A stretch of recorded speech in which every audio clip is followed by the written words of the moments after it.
Sino si Pachapote? A. Isang Diyos na sinasamba ng mga Inca. B. Ang unang emperador ng Imperyong Inca. C. Isang sikat na mandirigma na nagpalawak na Imperyong Inca. D. Isang arkitekto na nagdisenyo ng mga templo at palasyo ng Inca. Paano si Francisco Pizarro natutulad kay Miguel Lopez de Legazpi sa kasaysayan ng Pilipinas? A. Parehong naglakbay patungo sa Pilipinas at nagtatab ng mga kolonya. B. Parehong nagsimula ng mga digmaan laban sa mga kapupubong mga mayan at nagtatab ng mga imperyo. C. Parehong nagdala ng Kristyanismo sa Pilipinas at nagkaroon ng malaking impluensya sa kultura ng mga Pilipino. D. Parehong nagkaroon ng malaking papel sa pagtuklas ng mga bagong ruta patungo sa Asya. Saang mga bansa sa kasalukuyan nakikita ang mga labi ng mga kabias ng klasikal sa Mesoamerica at South America? A. Mexico, Peru at Guatemala lamang. B. Mexico, Peru, Guatemala at Colombia.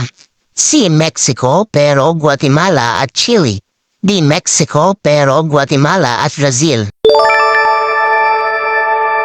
Paano nakaapekto ang heograpiya sa pagtatab ng mga kabias ng klasikal ng Aztec, Inca at Maya? A. Ang matataas na bundok at malalawak na kapatagan ay nagbigay daan sa pagunlad ng agrikultura at pagtatayo ng mga lungsod.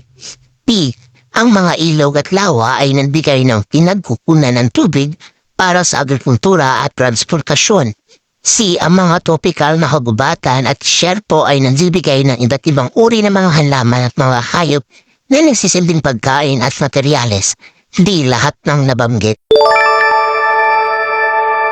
Anong mga bansa sa kasalukuyan ang bumubuo sa Mesoamerica? A. Mexico, Guatemala, Belize, Honduras, El Salvador, Nicaragua, Costa Rica at Panama. B. Mexico, Guatemala, Belize, Honduras, El Salvador, Nicaragua at Costa Rica. C. Mexico, Guatemala, Belize, Honduras, El Salvador at Nicaragua. D. Mexico, Guatemala, Belize, Honduras at El Salvador. Ang Imperyong Inca ay itinatag ni Pachapote, siya ang ika-siyam na sapa Inca na nangangahalagang the only Inca. Bakit bumagsak ang Imperyong Inca? A. Dahil sa pananakop ng mga Espanyol na nagdala ng mga bagong armas, sakit at kaguluhan sa loob ng imperyo. B. Dahil sa pagbabago ng klima na nagdulot ang pagbaba ng produksyon ng pagkain at paghina ng kanilang ekonomiya. C. Dahil sa pag-aalsa ng mga nasakop na tribo na nagdulot ng kawalang tatag sa imperyo. D. Dahil sa pag-atake ng mga dayuhan mula sa Timog Amerika na nagnais sakupin ng kanilang lupain. Bakit madaling nakontrol ng mga Aztec ang iba pang karatig na lungsod-estado? A. Dahil sa kanilang mahusay na sistema ng pagsasaka. B. Dahil sa kanilang malakas na hukbo at organisadong pamahalaan. C. Dahil sa kanilang pagiging mahusay na mga ngalakal. D. Dahil sa kanilang malawak na kalaman sa astronomiya. Ano ang kaugnayan ng heograpiya ng Mesoamerica sa pag-usbong ng mga kabias ng Maya at Aztec? A. Ang matabang lupa at ang malalawak na kagubatan ay nagbigay daan sa pagunlad ng agrikultura. B. Ang mga bundok at bulkan ay nagbigay proteksyon sa mga kabiasnan mula sa mga kaaway. C. Ang mga ilog at lawa ay nagsilbing daanan para sa kalakalan at komunikasyon. D. Lahat ng nabanggit. Paano nagkatulad at nagkaiba ang kabias ng Aztec at Maya? A. Parehong may komplikadong sistema ng pagsulat at kalendaryo, ngunit ang mga Aztec ay mas kilala sa kanilang mga templo at piramid. B. Parehong nagkaroon ng malalaking lungsod at organisadong pamahalaan, ngunit ang mga Maya ay mas kilala sa kanilang mga sistema ng pagtatanim. C.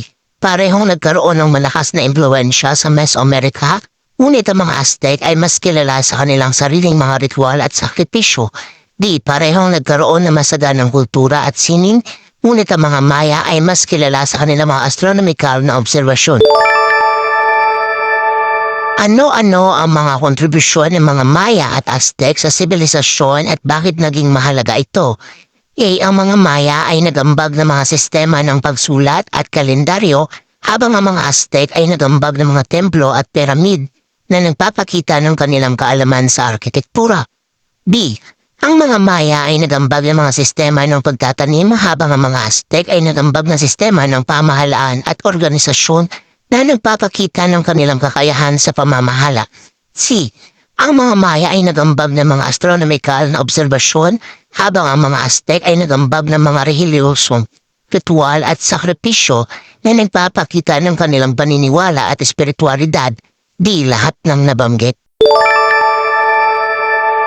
Bakit itinuturing na kabias ng klasikal ang kabias ng Maya, Aztec at Inca? Dahil sa kanilang mga malalaking lungsod, organisadong pamahalaan at masayang kultura. B. Dahil sa kanilang natatanging sistema ng pagsulat, kalendaryo at sining. C. Dahil sa kanilang malaking impluensya sa Mesoamerica at South America. D. Dahil sa kanilang mga natatanging kontribusyon sa agrikultura, arkitektura at astronomiya. Ano anyang tubig ang matatagpuan sa silangan ng Imperyong Inca? A. Karagatang Pasipiko, B. Karagatang Atlantiko, C. Ilog Amazon, D. Dagat Caribbean. Paano nakatulong ang mahabang kalsada na ipinatayo ng mga Inca upang mapatatag ang kanilang imperyo? A. Nagsilbi itong daanan para sa mabilis na paglalakbay ng mga sundalo at opisyal ng pamahalaan? B. Nagbigay daan ito sa madaling pagpapadala ng mga kalakal at pagkain sa iba't ibang bahagi ng imperyo. C. Nagpadali ito sa komunikasyon sa pamamagitan ng mga lungsod at ng mga tao sa imperyo.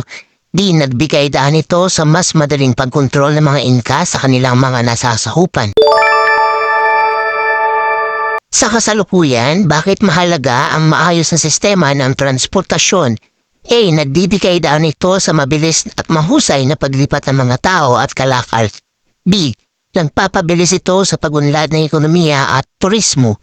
C. Nagbibigay daan ito sa mas madaling pag-akses sa mga serbisyo at oportunidad. D. Lahat ng nabanggit.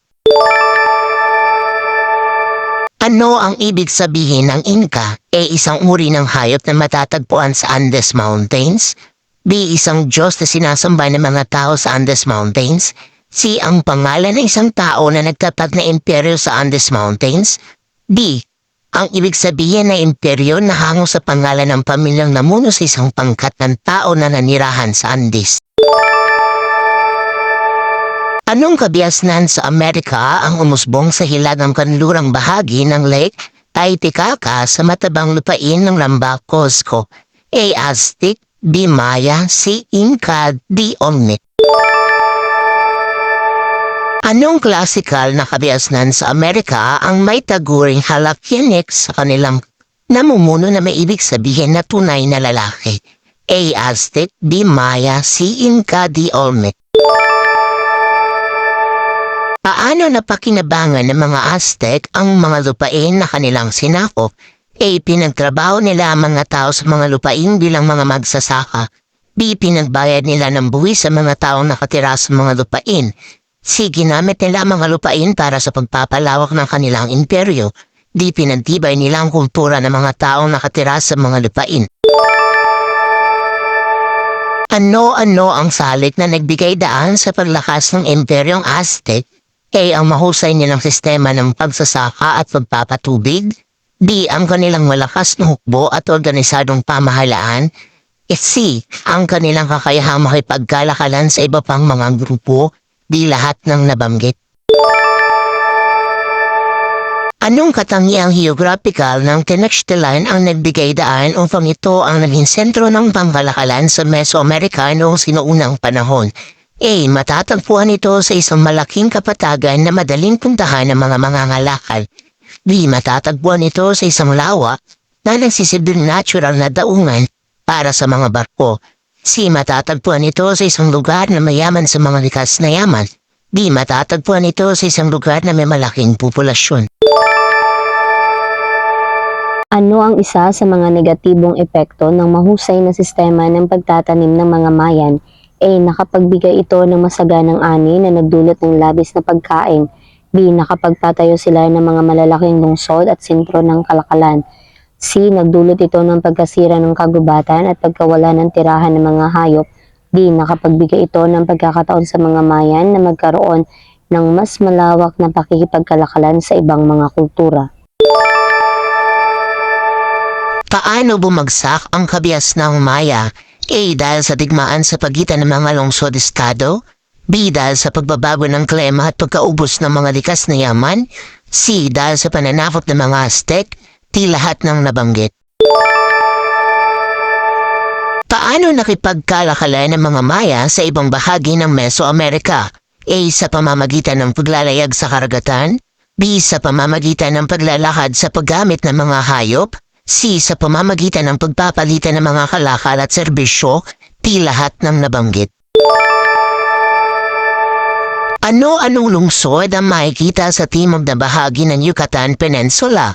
A. Cancun, Playa del Carmen, Tulum. B. Merida, Valladolid, Chichen Itza. C. Chitomal, Bacalar, Mahawal. D. Campeche, Palenque, San Cristobal de las Casas. Saan matatagpuan ang kabias ng Maya? A. Timog Amerika. B. Hilagang Amerika. C. Gitnang Amerika. D. Asia.